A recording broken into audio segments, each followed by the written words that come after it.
23 வருஷத்துல வேகமா வாசிப்போமா? என்னோட செய்தியை கன்க்ளூட் பண்றேன்.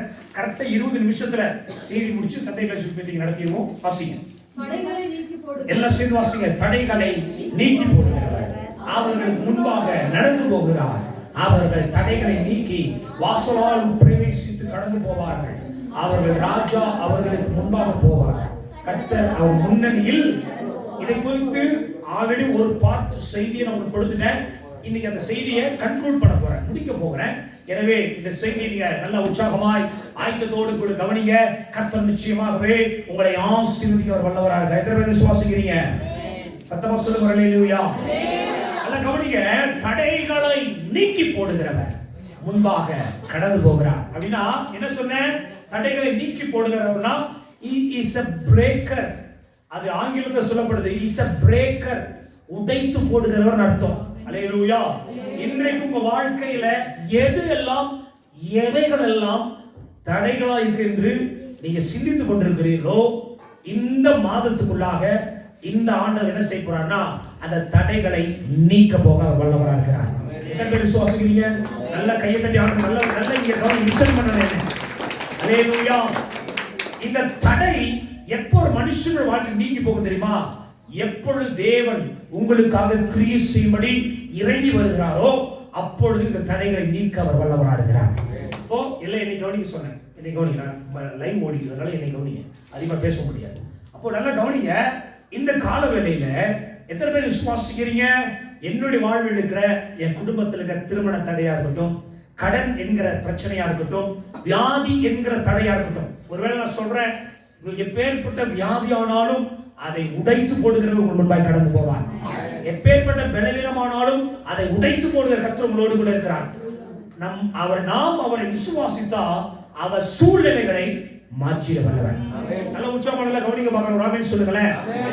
நல்ல ஒரு அல்லேலூயா சொல்லுங்களேன். நல்ல ஒரு பிரைஸ் லார்ட் சொல்லுங்களேன். நல்ல ஒரு கையை தட்டி நல்ல ஆண்டவருக்கு கை வலிக்கிற மாதிரி பார்க்கலாம். சோ இந்த காலங்களை கவனிங்க. தடைகளை நீக்கி போடுகிறவர் குறித்து ஒரு காரியத்தை சொன்னேன். இந்த யூதாவுக்கும் தாமாருக்கும் கர்த்தர் இரட்டை பிள்ளைகளை கர்ப்பத்திலே கர்த்தர் கொடுக்கிறார். அப்ப நான் ஏற்கனவே உங்களுக்கு சொல்லிட்டேன், ஒரு ஓரளவு சொல்லிட்டு அடுத்த பாயிண்ட் வந்துடுறேன். அப்ப இந்த யூதாவுக்கும் தாமாருக்கும் இரட்டை பிள்ளைகளை கர்த்தர் கொடுக்கும்போது முதல் பிள்ளை முதல் கருவா இருக்குது, இரண்டாவது பிள்ளை அடுத்து முதன்மையா இருக்கு. அப்போ கர்ப்பத்துல எந்த குழந்தை முதல் வரும்னு சொன்னேன்?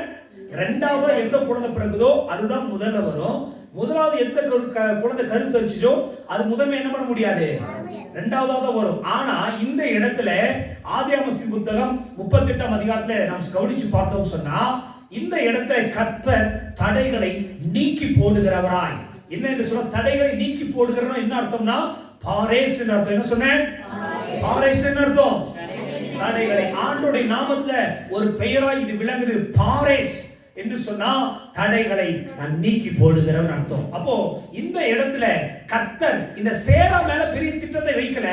கர்த்தர் இந்த பாரேஸ் மேலதான் ஒரு தெய்வ திட்டத்தை வைத்திருந்தார். எந்த இடத்துல தேவன் திட்டத்தை வைக்கிறாரோ அங்க பல தடைகள் வரதான் செய்யும். ஒரு ஊழியத்தை ஆரம்பிக்கிறோம், ஒரு பிசினஸ் ஆரம்பிக்கிறோம், ஒரு தொழில் ஆரம்பிக்கிறோம், இல்ல ஒரு கடையை ஆரம்பிக்கிறோம், இல்ல ஒரு காரியத்தை நம்ம செய்கிறோம், தடைகள் வருதுன்னு சொன்னா பின்னாடி நீங்க அதுல பெரிய மகிமையை பார்க்க ஆரம்பிப்பீங்க. அதாவது முதல்ல சொன்ன என்னை கவனிச்சு இங்க பாருங்கன்னு சொன்னேன். நான் பேசிட்டு போய் கவனிங்க, வசனத்தை சொன்னா மட்டும் அங்க பாருங்க. அப்போ எந்த காரியத்துல நீங்க தடைகளை பார்க்கிறீர்களோ அந்த காரியத்துல கர்த்தர் ஒரு மகிமை கர்த்தர் கொண்டு வருவார்.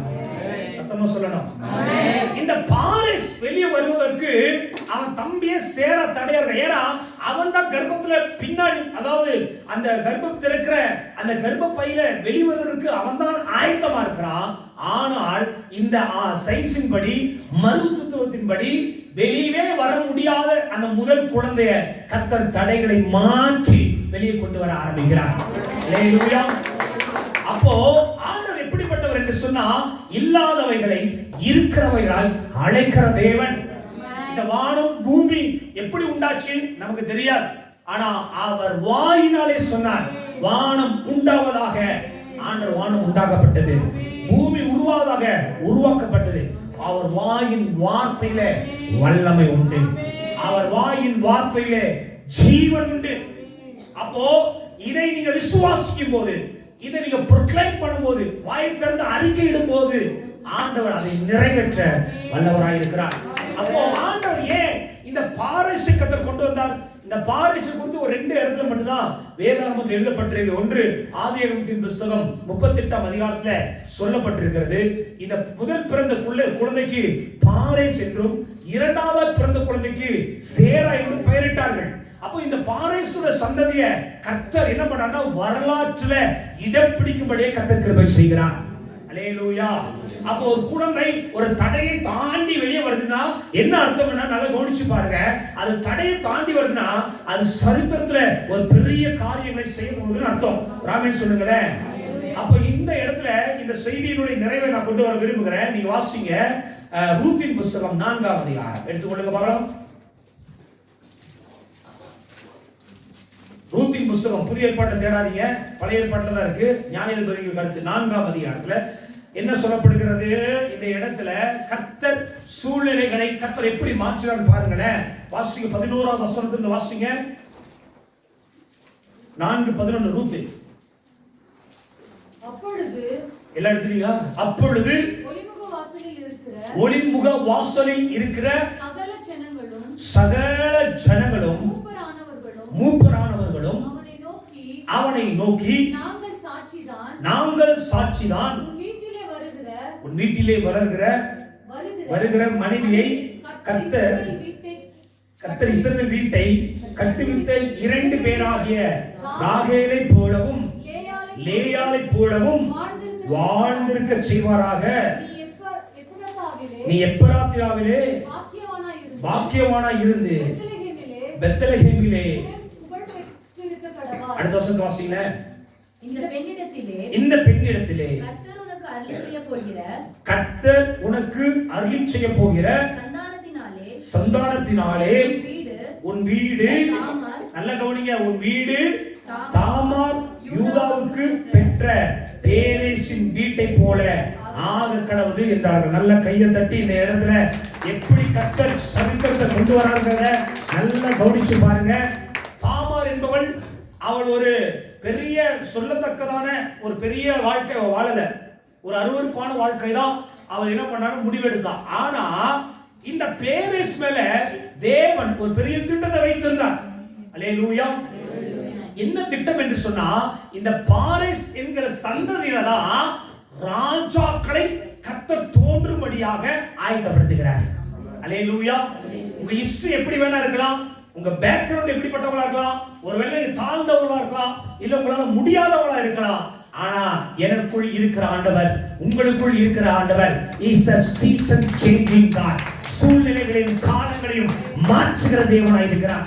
அப்போ இந்த பாரேசுடைய சந்ததி பார்த்தா அவங்க அம்மா ஒரு பெரிய சாட்சியுடைய வாழ்க்கை வாழல. ஆனா இந்த பாரேசுடைய ஆண்டவர் என்ன பண்றாருன்னா, இவனுடைய சாட்சிய எப்படி சொல்லப்படுறாங்கன்னா, ஒளிமுக வாசலில யூதர்கள் எல்லாம் கூடுறாங்க. முழு இஸ்ரவேலர்களும் கூடி போவாசையும் ரூத்தையும் வாழ்த்துகிறார்கள். அல்லேலூயா சொல்லுங்களேன். ஆமென் சொல்லுங்களேன். இப்ப யாரோட சந்ததியில இந்த பாரேஸ் வராருன்னா, இந்த பாரேஸோட சந்ததியில இந்த போவாஸ் வராரு. யார் வராங்க? இந்த போவாஸ். உங்களுக்கு தெரியலையா, ரூத்தோட சந்ததியில ரூத்தை மறுமணம் பண்ணி கொண்டவர். அப்ப கவனிச்சு பாருங்க, இந்த போவாஸ் ஒரு ஐடென்டி பர்சன், ஒரு மிகப்பெரிய இஸ்ரவேலிலே மிகப்பெரிய செல்வந்தன். அவன் சந்ததி கர்த்தர் இந்த பாரேஸோட சந்ததியில தான் இந்த போவாசை கர்த்தர் கொண்டு வர. அல்லேலூயா சொல்லுங்களேன். சந்ததி ஹிஸ்டரி என்பது எவ்வளவு முக்கியம் பாருங்க. இன்னைக்கு உங்களோட ஹிஸ்டரியை கேட்டா எத்தனை பேருக்கு தெரியும் தெரியாது. உங்க அப்பா பேருக்கு எத்தனை பேருக்கு ஞாபகம் இருக்கு? உங்க தாத்தா பேர் எத்தனை பேருக்கு ஞாபகம்? தாத்தாவுடைய தாத்தா பூட்டன் பாட்டன் சொல்லுவாங்க இல்லையா? இந்த தலைமுறையெல்லாம் நம்ம மறந்து போயிருப்போம். ஆனா பைபிள் ஒரு நாளும் சரித்திரத்தை மறந்தும் போகாது, மறைக்கும் போடாது. சந்ததிக்கு சந்ததி வரைக்கும் கர்த்தர் நினைவு கூறுகிறவராக இருக்கிறார். ஏன் பாரேஸை கர்த்தர் முதலாவது கொண்டு வந்தார் சொன்னா, இந்த பாரேஸோட சந்ததியில தான் இந்த போவாஸ் வெளியே வருகிறார். யார் வெளியே வராரு? அல்லேலூயா. அப்ப பாருங்க, ஒரு காலத்துல ஐடென்டிட்டி இல்லாத ஒரு பாரேஸ். இரண்டாவது, இந்த பாரேஸுடைய பெற்றோருடைய வாழ்க்கை பார்த்தா பெரிய அளவு சாட்சி இல்ல. ஆனா இங்கே சில ஆண்டுகள், சில தலைமுறைகள் கடந்ததுக்கு அப்புறம் எல்லாம் ஒன்று கூடி சொல்றாங்க, ஒளிமுக வாசலில் இருக்கிற சகல ஜனங்களும், முக்கியமான ஜனங்களும், அந்த தேசத்தினுடைய மூப்பரானவர்களும் அவனை நோக்கி வாழ்த்துறாங்க. நாங்கள் தான் உனக்கு சாட்சியா இருக்கிறோம். எப்படி? உன் வீட்டிலே வளர்கிற உன் மனைவியை கர்த்தர் இஸ்ரவேலை கட்டுவித்த 2 பேராகிய ராகேலை போலவும் லேயாளை போலவும் என்ன பண்ணுவாங்களா? வாழ்ந்திருக்க செய்வாராக. நீ எப்பிராத்தியாவிலே பாக்கியவானா இருந்து பெத்லகேமிலே என்ன பண்ணப்படுவாய்?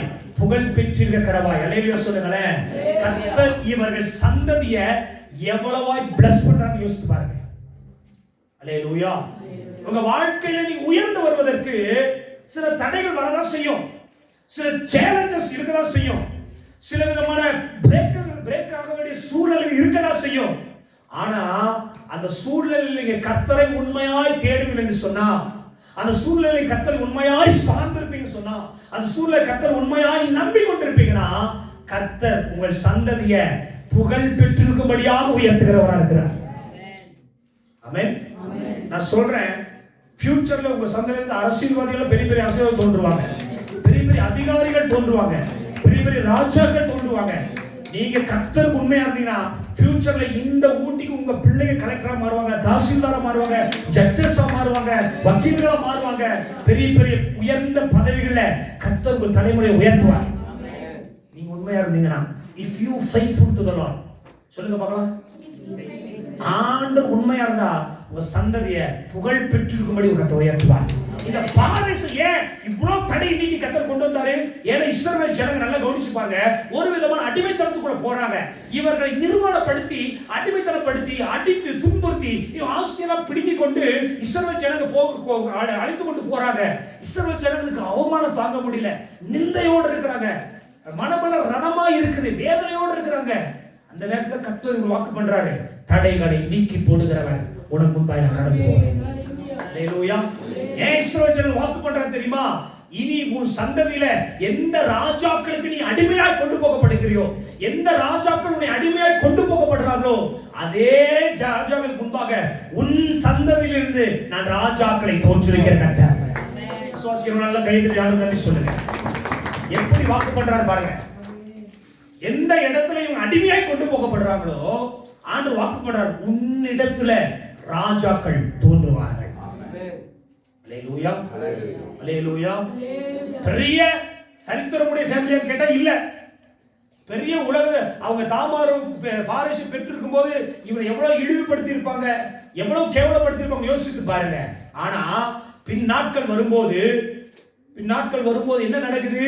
இவனுடைய சந்ததிய சகல இஸ்ரவேலுக்கு அத்தனை மூப்பர்களும் சகல ஜனங்களும் ஒளிமுக வாசல் வந்து நின்று சொல்றாங்க, உன் சந்ததியை கர்த்தர் எப்பிராத்திலே புகழ் பெற்றிருக்க சந்ததியாகவும் ஆசீர்வதிக்கப்பட்டிருக்க சந்ததியாகவும் கர்த்தர் மாற்றுகிறவராக இருக்கிறார். சாபத்தோடு இந்த வாழ்க்கைய மனிதனை கர்த்தர் ஆசீர்வாதம் உள்ள மனிதனாய் மாற்றுகிறவர் தான் தடைகளை நீக்கி போடுகிறவராக இருக்கிறார். அல்லேலூயா. சோ இந்த காலவெல்ல சில பேருக்கு நான் ப்ராஃபஸியாவே சொல்றேன், எந்த காரியத்தை மனதில் நிர்ணயித்து வைத்து அது தடையா இருக்குது நீங்க சிந்தித்துக் கொண்டிருக்கிறீங்களோ, இந்த காலவெல்ல நான் சொல்றேன், போய் ஆண்டவரிடத்தில் நீங்க ஜெபிக்க ஆரம்பிங்க. ஆண்டவர் தடைகளை நீக்கி போட்டு உங்க வாழ்க்கையில் நீங்க எதிர்பார்த்திருக்கிற காரியங்களை நிறைவேற்றி செல்ல அவர் வல்லவரா இருக்கிறார். எத்தனை பேர் விசுவாசிக்கிறீங்க? எத்தனை பேர் நம்புகிறீங்க? இரண்டாவது, இந்த சந்ததியில இன்னொரு ஆச்சரியமான காரியத்தை சொல்றாரு. என்ன சொல்றனா, நீங்க வாசிக்க பார்க்கலாம். 18வது வசனம் வாசிங்க. அதே இடத்துல மரக்கு கால் அடிக்கல. பேரேசுடைய சந்ததியின் வரலாறு என்ன சொல்லப்படுது? அடுத்து வாசிங்க. பேரேசுடைய சந்ததியின் வரலாறு, அதாவது ஹிஸ்டரியே இல்லாத ஒருவனுக்கு கர்த்தர் ஹிஸ்டரியை உருவாக்குறாரு பாருங்க. அல்லேலூயா, அல்லேலூயா. உங்க பிள்ளைங்களா ஏதோ சாதாரணமானவங்க நீங்க நினைக்காதீங்க. அவங்க மேல கர்த்தர் ஒரு கிருபை அபிஷேகம் வைத்திருக்கிறார். அவங்க ஆலயத்தில் நாட்டப்பட்டவர்கள், ஆலயத்தில் நாட்டப்பட்டவர்கள் அவருடைய பிரகாரத்தை செலுத்தியிருப்பார்கள். ஏன் சபைக்குள்ள இந்த மாதிரி சண்டே கிளாஸ் யூத் மீட்டிங் நடத்துறோம்? ஆலயத்தில் வசனத்தை கேட்க உங்களுக்கு 1000 வேலை இருக்கும், 1000 பிரச்சனை இருக்கட்டும். பிள்ளைகளை கர்த்தருக்குள்ள வளர்த்ததுக்கு ஒப்பு கொடுங்க, கர்த்தருக்குள்ள வளர ஒப்பு கொடுங்க. கர்ப்பத்துக்கு பிள்ளைகளுக்கான கையை வச்சு இப்பொழுதே ஜெபம் பண்ணுங்க. எதிர்காலத்தில் இயேசு கிறிஸ்துவை போல, யோவான் சாமியை போல, பவுலை போல வல்லமையாய் எழும்புகிற பிள்ளையாய் மாறணும். அப்படிப்பட்ட சந்ததியாய் எங்களை மாற்றுங்கன்னு சொல்லுங்க. கர்த்தர் சந்ததியை மாற்றுவார். வரலாறு படைக்க நம்முடைய சந்ததிகள் எல்லாம். அல்லேலூயா, அல்லேலூயா. ஒரு காலத்துல டிரைவரோட பிள்ளை அப்படின்னு சொல்லிட்டு இருந்த எங்களை இன்னைக்கு பாஸ்டரோட அப்பான்னு சொல்ற அளவுக்கு சந்ததியை கர்த்தர் மாற்றிருக்கிறார். அல்லேலூயா. என் எப்ப கர்த்தரோட ஊழி செய்ய ஒப்பு கொடுத்தோமோ அன்னையிலே என் குடும்பத்தோட சாபத்தை கர்த்தர் உடைச்சு போட்டார். அல்லேலூயா. ஆசீர்வாதத்தின் வாய்க்கால்களை நுழையும்படி கர்த்தர் கிருபை செய்தார் பாருங்க. கர்த்தர் நினைச்சார்னா சூழ்நிலைகளை மாற்றுகிறவர். அல்லேலூயா. உங்க வாழ்க்கையில எனக்கு இப்படிதான் ஆயிடும் நீங்க ஒருவேளை அப்படிப்பட்ட விசுவாசத்தில் இருப்பீங்கன்னா அதை அழித்துட்டு சொல்லுங்க, என் வாழ்வை இன்னும் உயர்த்துகிற கர்த்தர் என்னோடு கூட இருக்கிறார். என் சூழ்நிலைகளை மாற்றுகிறவர் என்னோட கூட இருக்கிறார். தடைகளை உடைக்கிறவர் என்னோட கூட இருக்கிறார் என்று விசுவாச அறிக்கையை இட்டு பாருங்க. கர்த்தர் அப்படியே உங்க சூழ்நிலைகளை மாற்ற வல்லவர். அல்லேலூயா. ஒருவேளை இந்த பாரேஸ் வெளியே வரலன்னா இந்த சேர முதல் வந்துதான் வச்சுங்களேன், யாரோட சந்ததி பேர் பேர் பெற்று விளங்கி இருக்கும். இந்த சேராவுடைய சந்ததி பேர் தான் புகழ் பெற்று விளங்கி இருக்கும். ஆனா தேவன் அவங்க மேல திட்டத்தை வைக்கவே இல்லை. தேவன் திட்டத்தை எப்படி வைத்தார்னா, ஏசா முதல் சேஷ்ட புத்திர பாதத்து உடையவனா இருந்தாலும் கர்த்தர் யாக்கோபின் மேல கிருபையா இருந்தார். அல்லேலூயா. இன்னைக்கு நம்மோடு பிறந்தவங்க ஆண்டவரை ஏற்றுக்கொள்ளாம உலகத்துல எப்படி ஐஸ்வர்யமா வாழ்ந்தாலும் அவர்களை கர்த்தர் ஏசாவாகவும் கர்த்தர் நம்ம யாக்கோபாவாக கர்த்தர் வச்சிருக்கிறார். இதை நம்புகிறீங்க? இதை விசுவாசிக்கிறீங்க? இந்த இடத்துல நம்ம சில நேரங்கள்ல நம்ம மனுஷர் என்ன நினைப்பாங்கன்னா, நம்ம சேராவாக, அதாவது இரண்டாவது பிறக்க வேண்டியவனா. ஏன்னா இந்த முதல் பிறக்கிறது தான் சேஷ்ட புத்திர பாகம், அப்பாவுடைய ஆஸ்தி, சகல மரியாதை, இஸ்ரவேல்ல மேன்மை எல்லாம் உண்டாகும். ஒருவேளை இந்த பாரேஸ் பிறக்கலைன்னா இந்த மேன்மை பூரா சேராக்கு தான் போய் சேர்ந்திருக்கும். ஆனா ஆண்டவர் சேரா மேல திட்டத்தை வைக்கல, இந்த பாரேஸ் மேல திட்டம் வச்சிருக்காங்க. அல்லேலூயா சொல்லுங்களேன். அல்லேலூயா சொல்லுங்களேன். இந்த பாரேஸ் கர்த்தர் அந்த கர்ப்பத்துல தடை தாண்டி கொண்டது மட்டும் இல்லாம இவன் சந்ததி கர்த்தர் எப்படி மாற்றார்னா, இவன் சந்ததியில பெரிய பெரிய செல்வந்தர்களும் புகழ் பெற்று வளர்ந்து ஓங்கி வளர்ந்த இஸ்ரவேல்ல மகிமை உள்ள மனுஷர்களும் இவனோட சந்ததியில் எழும்பி வரும்படி கர்த்தர் சூழ்நிலை என்ன பண்றார் தெரியுமா? மாற்றுகிறார். ஆமென். அவன் பிறந்திருக்கும் போது அவனுக்கு இந்த அங்கீகாரம் கிடைச்சிருக்குமா? அவன் பிறந்திருக்கும் போது இப்படிப்பட்ட ஒரு மகிமை கிடைச்சிருக்குமா, மேன்மை கிடைச்சிருக்குமான்னு கேட்டா இல்ல. ஆனா கர்த்தர் காலப்போக்கில் இவன் பெயரை புகழ் பெற்று விளங்கும்படியாக, சரித்திரத்தில் இடம் பிடிக்கும்படியாக இந்த பாரேஸை கர்த்தர் உயர்த்துகிறார். அப்போ அவனோட சந்ததி பற்றி இந்த ரூத்தின் புஸ்தகத்துல வந்து எழுதுறாங்க. பேரேசுடைய சந்ததியின் வரலாறு. பேரேஸ் எஸ்ரோன் என்ன பண்ணானா? பெற்றான். அடுத்து எஸ்ரோன் ராமாவை பெற்றான். ராமும் அம்மினதாபை பெற்றான். அம்மினதாப் என்ன பண்றானா? நகசோனை, சத்தமாசிங்க, நகசோன் சல்மோனை பெற்றான். இப்போ இங்க கரெக்டா 21 வசனம் அண்டர்லைன் பண்ணிக்கொள்ளுங்க. இந்த சல்மோன் போவாசை பெற்றான். இந்த போவாஸ் யாரை பெற்றான் தெரியுமா? ஓபேதை பெற்றான். இந்த ஓபேத் யாரை பெற்றான்? ஈசாயை பெற்றான். இந்த ஈசாய் தாவீது என்கிற இஸ்ரவேலினுடைய ராஜாவை பெற்றெடுக்கும்படியா நல்ல கையை தட்டி கர்த்தரை நாமத்திலே மகிமைப்படுத்துவாங்களா? நல்ல கர்த்தரை நல்ல சோதனை எடுக்குவாங்களா? பாருங்க, பல தலைமுறைகள் தாண்டி, அல்லேலூயா, இந்த பேரேசுடைய பல தலைமுறைகளை தாண்டி ஆண்டவர் வாக்கு பண்ணார் இல்லையா? என்ன வாக்கு பண்ணாரு? எந்த ராஜாவுக்கு முன்பாக நீ என்ன நிர்வாணமாக அடிக்கப்பட்டு அவமானப்படுத்தப்பட்டு நீ கடந்து போனாயோ, அதே ராஜாக்களுக்கு முன்பாக உன்னுடைய சந்ததியில நான் ராஜாவை நான் எழுப்புவேன். எப்படிப்பட்ட ராஜா எழுப்பினா தெரியுமா? தாவீது என்கிற சமஸ்த இஸ்ரவேலுக்கும் மகிமை உள்ள ராஜாவை இந்த பேரேசுடைய சந்ததியில கர்த்தர் கொண்டு வருகிறார். எத்தனை பேருக்கு இந்த பிரசங்கம் புரிஞ்சுது? எத்தனை பேருக்கு புரிஞ்சுது? is a history changing God. Hallelujah. இவர் சரித்திரத்தை மாற்றுகிற தேவனாய் இருக்கிறார். தடைகளை மாற்றுகிற தேவனாய் இருக்கிறார். சூழ்நிலைகளை மாற்றுகிற தேவனாய் இருக்கிறார். இந்த காலவெளியில நான் விசுவாசிக்கிறேன், என்னோட சந்ததியில கட்டாயமா ஃபியூச்சர்ல இந்த தேசத்தை ஆளுகிற ராஜாக்கள் எழும்புவாங்க. யாரை விசுவாசிக்கிறீங்களோ நீங்களும் பாக்கியவான்கள். முதல்ல 4 பேர் கட்டினாங்க. 4 பேரை மட்டும் கர்த்தர் அவர் எதுவும் ஆஸ்வதிப்பார். யாருக்கு தட்டினாங்க? வினோத் தட்டினது கேட்டுச்சு, எனக்கு சந்தியா தட்டினது கேட்டுச்சு. அல்லேலூயா சொல்லுங்க பார்க்கலாம். I will say, உங்களை பார்த்து நான் வாழ்த்துறேன், உங்கள் சந்ததிகளையும் ராஜாக்கள் தோன்றுவார்கள். இதுவரைக்கும் இந்த பலிபீடத்தில் நின்று கர்த்தர் சொன்ன வார்த்தை சொல்லும் போதெல்லாம் ஒன்றும் தவறி போனதே கிடையாது. கர்த்தர் நிறைவேற்றி முடித்திருக்கிறார். இதையும் நிறைவேற்ற வல்லவராக இருக்கிறார். பாருங்க, இந்த சந்ததியை வாசித்து பாருங்க. இந்த பேரேசோட சந்ததியில தான் ஆரம்பிக்கிறாங்க. தாவீதோட சந்ததி வர வரைக்கும் இந்த பேரேசோட சந்ததியில 5-6 சந்ததி கடந்த உடனே பெரிய பெரிய செல்வந்தர் வர. போவாஸ் இஸ்ரவேலே மிகப்பெரிய செல்வந்தன். ரூத் இவங்க பெரிய சரித்திரத்தில் இடம் பிடிச்சவங்க. இஸ்ரவேலே பெயர் பெற்று விளங்கின. இன்னைக்கு இருக்கிற அம்பானி மாதிரி இன்னைக்கு இருக்க அம்பானி எப்படி எது எடுத்தாலும் பெரிய அம்பானியோட பிள்ளையா, இவர் பெரிய அம்பானியா அப்படி நம்ம பேசுவோம் இல்லையா? ஏன் பேசுறோம்? பல லட்சக்கணக்கான கோடிகள் வச்சிருக்கிற, குவிச்சு வச்சிருக்கிறாங்க. இந்தியாவுக்கு அத்தனை டாப் மோஸ்ட் பிசினஸ் அவங்களோட தான். அல்லேலூயா. அது போல அன்னைக்கு இஸ்ரவேல்ல இந்த போவாஸ் ரூத்தை கர்த்தர் அப்படி ஆசீர்வதிச்சு வச்சிருந்தார். போவாஸ் ரூத் சந்ததி சொன்னாவே இஸ்ரவேல் பெரிய மதிப்பு இருந்தது, பெரிய கனம் இருந்தது, பெரிய மேன்மை இருந்தது. அந்த சந்ததியில அடுத்து யார் வரா தெரியுமா? இஸ்ரவேலை ஆளுகிற முதல் ராஜா தாவீதை கர்த்தர் கொண்டு வரார். அவர் சவுல் பெரிய ஹிஸ்டரி கிடையாது, அதனால சவுல் பெருசா நம்ம எடுத்துக்கிறது இல்லை. ஆனா சரித்திரத்தில் 2வது இடம் பிடிச்சாரு. ஆனா இவர் சந்ததியில தான் இந்த தாவீதை கர்த்தர் என்ன பண்றாரு? கொண்டு வருகிறார். ஒரு நீதிமானுடைய ராஜா, நீதி செய்கிற ராஜாவை கர்த்தர் இந்த பாரேசோட சந்ததி தான் கர்த்தர் கொண்டு வரார். அப்ப ஆண்டவர் தடை உடைக்கிறார்னா பின்னாடி பெரிய மகிமை இருக்குன்னு அர்த்தம். ஆமென். சில காரியங்கள் தடைப்படுது. அன்னைக்கு நான் ஒரு காரியம் தடையா இருந்துச்சு, ஆனா அந்த தடைக்கு பின்னாடி இவ்வளவு பெரிய மகிமை இருக்குன்னு எனக்கே தெரியாது பாருங்க. ஏன்? தேவன் காரியத்தை நமக்கு தெரியாது. நம்முடைய திட்டம் என்னைக்கும் சின்னதாக தான் இருக்கும். இவ்வளவு பெருசு இருக்கும். கை நீங்க பார்க்கலாம். நம்முடைய திட்டம் எவ்வளவு பெருசு இருக்கும்? வாயத்திர சொல்லுங்க, எவ்வளவு பெருசு இருக்கும்? இவ்வளவு பெருசு தான் பாஸ்டர், இவ்வளவு பெருசு தான். பக்கத்துல திரும்பி மூஞ்சி காட்டுல, இவ்வளவு பெருசு தான் இருக்கும். ஆனா ஆண்டவர் உங்களுக்காக இவ்வளவு பெரிய திட்டத்தை ஆட உருவாக்கி வச்சிருக்காரு. ஓ நான் கொண்ட திட்டங்கள் சிறிதாயினும் ஐயா திட்டங்கள் பெரிதல்லவோ. சொல்லுங்க, நான் கொண்ட திட்டங்கள் ஐயா எனக்காக திட்டங்கள் சிறிதல்லவோ. பொழுதியில் இருந்து என்னை உயர்த்தினீரே ராஜாக்களோடு. இந்த பாரேஸ் தான் இந்த பாட்டு ஜான் ஜெபராஜுக்கு முன்னாடி இந்த பாட்டை யார் எழுதியிருக்கணும்னா இந்த பாரேஸ் தான் எழுதியிருக்கணும்.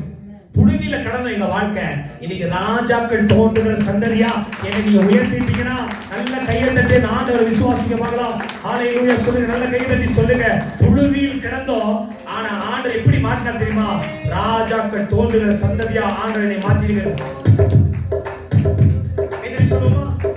புழுதியில் இருந்து என்னை உயர்த்தினீரே ராஜாக்களோ.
ஒரு நாள் இந்த பாரேஸ் நினைச்சு கூட பார்த்திருக்க மாட்டாரு. இவர் சந்ததியில தான், என்னுடைய சந்ததியில தான் ராஜாக்கள் தோன்ற போறாங்க. அல்லேலூயா. அடுத்து அப்படியே வாசித்து பார்த்து தெரியும். போவாஸ் ஓபேத்தை பெற்றான், இந்த ஓபேத் ஈசாயை பெற்றான், இந்த ஈசாய் தாவீதை பெற்றான் என்று சொல்லி சரித்திரத்தை அந்த இடத்துல என்ன பண்றது தெரியுமா? கர்த்தர் கமா போடுறார். அல்லேலூயா. அதனாலதான் ஏசாயா தீர்க்கதரிசி புத்தகம் 9:6 சொல்லுது, இதோ ஒரு கன்னிகை கர்ப்பவதியாக குமாரனை பெறுவாள். அவருக்கு என்ன பண்ணணுமா?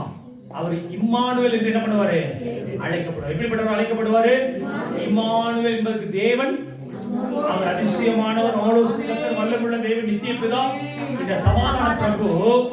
அடுத்து எப்படி வந்தார்னா இந்த தாவீது சந்ததியில தான் இந்த உலகத்தை ஆளுகிற ரட்சகர் இயேசு பிறந்தார். எல்லாம் கையில நன்றி சொல்ல பார்க்கலாம். ஹalleluya.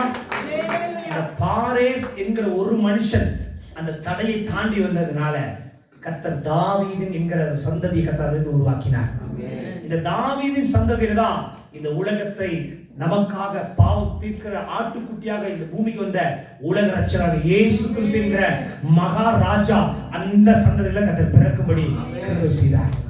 ஹalleluya. எத்தனை பேர் விசுவாசிக்கிறீங்க? எத்தனை பேர் நம்புகிறீங்க? ஆண்டவர் மனுஷனுடைய வாழ்க்கை தடையை உடைச்சார்னா ராஜாக்கள் தோன்ற ஆரம்பிப்பாங்க. ஆண்டவர் மனுஷனுடைய வாழ்க்கை தடையை உடைச்சார்னா பிரபுக்கள் தோன்ற ஆரம்பிப்பாங்க. ஆண்டவர் இப்படிப்பட்ட கிருபையை கர்த்தர் பாரேசுடைய வாழ்க்கையில் கர்த்தர் வைத்திருந்தார். அதனால தடைகளை இந்த மாதிரி வாக்குத்தத்தம் வாசிகளா சேர்ந்து தடைகளை நீக்கி போடுகிறவர் முன்பாக என்ன பண்றாரு? வாசி தொடர்ந்து வாசிங்க. தடையை நீக்கி போடுகிறவர், தடைகளை நீக்கி போடுகிறவர் அவர்களுக்கு முன்பாக நடந்து போகிறார். அவர்கள் தடைகளை நீக்கி வாசலால் உட்பிரவேசித்து கடந்து போவார்கள். அவர்கள் ராஜா அவர்களுக்கு முன்பாக போவார். கர்த்தர் அவர்கள் முன்னணியில் நடந்து போவார். ஆமென். ஹalleluya. பிள்ளையை முன்னணி சுற்றி கிடத்திருக்க காண்பீர்கள். இதுவே உங்களுக்கு அடையாளம் என்று சொன்னான். ஹalleluya. இந்த ராஜா தான் இஸ்ரவேலை ஆளுகிற ராஜா மட்டுமல்ல, உலகத்தை ஆளுகிற ராஜாவாக இந்த பூமியில் இறங்கி வந்தார். ஹalleluya. ஒரு சந்ததியை கர்த்தர் உடைத்து வெளியே கொண்டு வந்தார்னா பிரபுக்களும் ராஜாக்களும் தோன்றுவார்கள். ஹalleluya. சோ உங்களுக்கு கிடைச்ச பிள்ளைகளை இது ஆட்டாங்களை பெற்றிருந்தா மாவாட்டி வித்துக்கலாம், இது ஒரு சனிய, இது ஒரு மூதேவி, இது ஒரு நாய், இது பேய் இல்ல. பின்னாட்கள் அவர்கள் ராஜாக்களாய் எழும்ப போறாங்க. அவர்கள் தான் சந்ததியை உலகத்தை கலக்கிறவர்களாய் மாற போறாங்க. தேசத்தை ஆளுகிற அதிகாரத்தை கர்த்தர் அவர் கையில கற்றுக் கொடுப்பார். ஹalleluya. பிள்ளைகளை வாழ்த்துங்க, உங்க சந்ததிகளை வாழ்த்துங்க.